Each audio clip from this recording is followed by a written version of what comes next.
I want to speak life into someone today in order to let them know that it's not about the life that people create for you. It's not about the life that people try and narrate on your behalf. It's not about the life that people paint over you, saying that it's you. It's about the life that you create for yourself.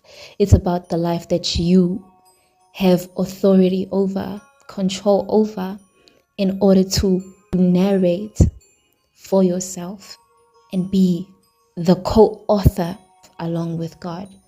It is about what you do in the situations that people try to put you in.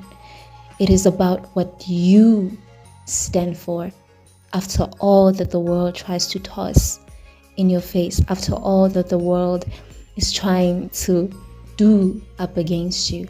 It's about what you do to get yourself still up on your feet, still moving, still thriving, having hope in the Lord that all will amount to greatness.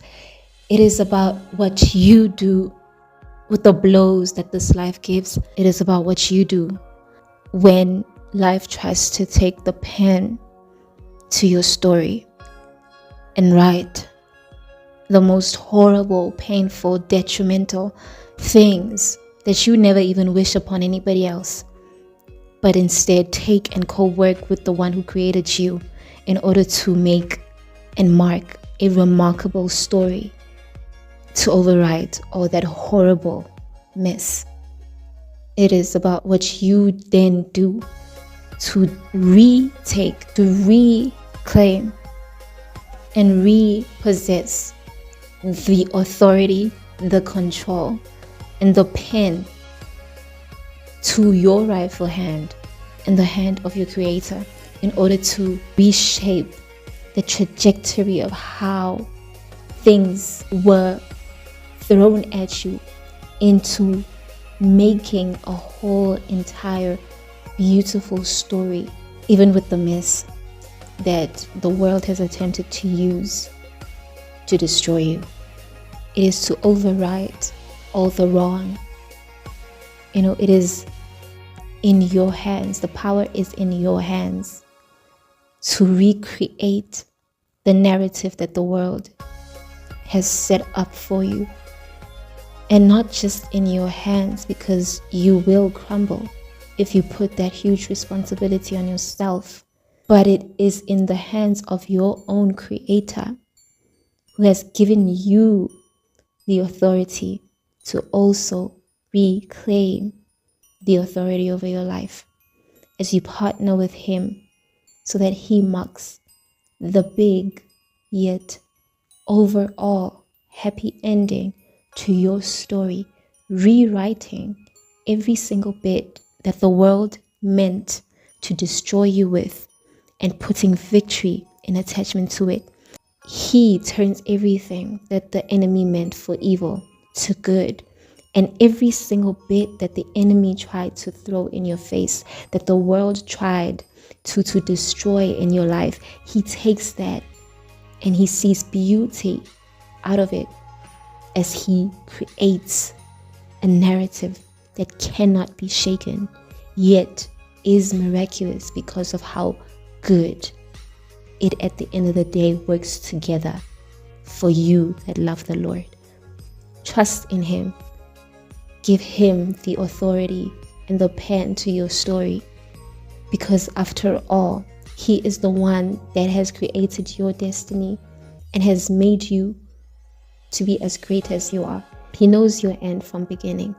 He knows your story better than you think you do. Just because a lot of things take different turns and turns that you never expected in your life, it doesn't mean that your life is totaled. It doesn't mean that your life is a misery. It doesn't mean that your life is destroyed. It doesn't mean that your life cannot be fine once more again. It doesn't mean that you cannot find your happiness once more again. Just because every single thing seems to be upside down, every single thing hasn't been the way that you envisioned it to be, it doesn't mean that's the end of you. It doesn't mean that that's the stop to your story, unless you deem it to be. But you see, I'm here to remind you that you have the strength to take that power and that authority back in your court and trust entirely in the Lord to navigate your process through, because He is indeed the author of your book. He is indeed the author of your life. He knows where He's going to take this. He wouldn't have had the Bible written out with so many hurtful, horrible, traumatic stories without an outcome that proves that hope is there, all the more because He is there. He is the good that overrides all that the enemy has tried to use for evil in your life, in order to even make a bigger and better impact with your story. Give the pen to Him. Give the authority to Him. Give the rightful ownership of authoring to Him regarding your story, because He's the one that has originally set you out on this journey called life. So why else wouldn't you trust He who has begun a good work in you in order to finish it? It's all working for the good, whether you see it or not. We only have a very narrow vision of what can amount to what has happened in our lives. But the minute we realize that we are not what we went through, but the power that we got from rising up from the very ashes, we become invincible beings, reawakening into the reality of who God is has originally called us to be, stepping into dimensions that the very same being that went through the struggle wouldn't have stepped into had they not gone through a life-changing crisis or event that shifted their ability to see the world now in a vision that brings out the very best in them. It is not easy to walk away from ashes. It is not easy to overlook the struggle, the pain, the hurt, the trauma, the experiences that were meant to destroy, to diminish, to slander, to break you. But for the fact that you're still alive even through that, for the fact that your pulse can be felt through that, for the fact that your heart is still beating through that, for the fact that you can still stand up and put a smile on your face even when gone through that, just shows the remarkable power that God has bestowed upon you, and the beauty of the strength that He has put within you, that you wouldn't have been able to tap into unless you had gone through something that shook your ground, to remind you or to awaken you to the reality that there's more to you than what you think or are comfortable to display. All these things that you went through were not meant to break you, were not meant to make you crumble. Not saying they were good, not saying they didn't hurt. They did, absolutely. But what you may not be aware of is that you were created to overcome, and that is why you are here. You were created to bear that story, and that is why you're here. There's someone who depends on that story for the strength that they need to unlock within themselves. All the more because God is writing this for you. God is narrating the story for you.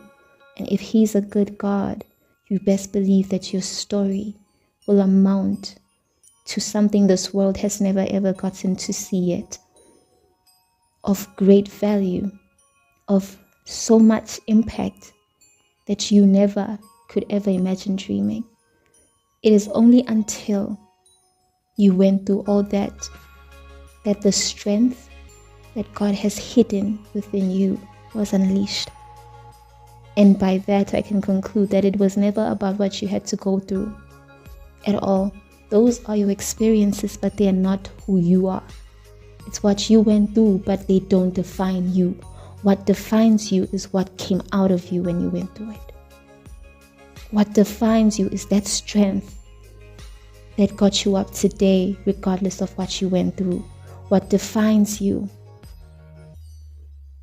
is what God sees every single day when He looks at you and tells you He's not done yet. There's still more for you. That's what defines you, not what you went through. What you went through was to bring that out of you.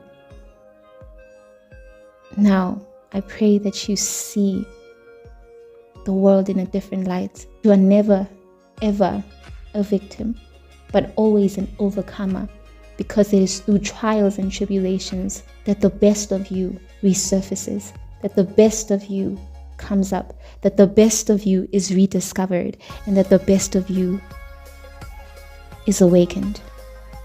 You wouldn't be who you are today had you not gone through something that shook your core to awaken you to this version.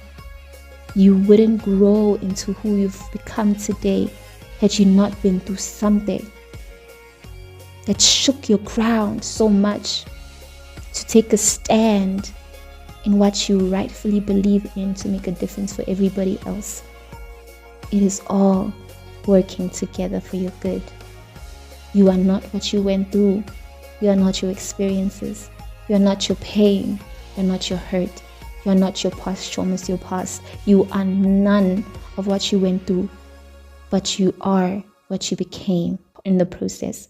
You are what you gained in the process. That strength, that power, that dignity, that authority, that character that was shaped in the process is then who you are and who you became. That's who you are. That was what it was supposed to bring out of you. That's the reason why a diamond goes under so much pressure for it to reveal its value. Before that, you never see what it's worth until there's pressure. And when it resurfaces, that's when you get to see that this is worth so much more. It's only through the pressure that you get to see something's value. It is only through the pressure that you went through that you get to see why you are so valuable. Think of the many people that haven't survived through what you went through, and see how you're blessed enough that God chose you, Moses, to overcome all that, and why you're far more greater than you ever give credit to yourself to be. Sometimes it's out of humility, but sometimes you need to see yourself the way God sees you and be humbled by the fact that that's a blessing in of itself, that the creator of the universe, the creator of all human beings, sees you for more than what you see in yourself, for more than what people see in you. Regardless of what the world is trying to write about you, at the end of the day, your pen is in His hands, and that's the comfort that you will at the end of the day need. It's always been about what has been within you that the world needs. And there's only certain experiences, trials, and tribulations in life that will trigger or that will shake and awaken that bit of you to show even yourself how powerful God has created you to be, how strong God has created you to be, how miraculous He's created you to be, for the fact that you're even alive after all that you've been through today. It's a blessing. I'm thankful to God for you and the story He's writing for you. I pray that you think twice before you accept the world's redefining of who they assume you to be, the world's speculation around who they want you to be. who they trying to shape you to be, because in all actuality they know nothing about you but the one who made you. And what you give is what you make of what you went through. So I hope this message blesses you today, and I pray that it touches someone and it reminds someone that you're more than what you go through in this life. You are far more than that. In fact, you go through that to bring out the best of you, not for you to break. God has created you knowing the plans He has over your life to prosper you and never to harm you. What you went through, you see, has not at any point been meant to harm you for as long as God has your life today. It wasn't supposed to harm you. It was supposed to bring out the best of you. It is only until you go through the worst that you realize you're invincible. It is only until you go through so much pressure and so much pain to help you realize that it's a miracle that you're still alive, and that the power you're operating in and the strength that you have is beyond what this world can fathom. All the more because the great I am is He that lives in you. May you remain in God's favor. Until next time, be blessed.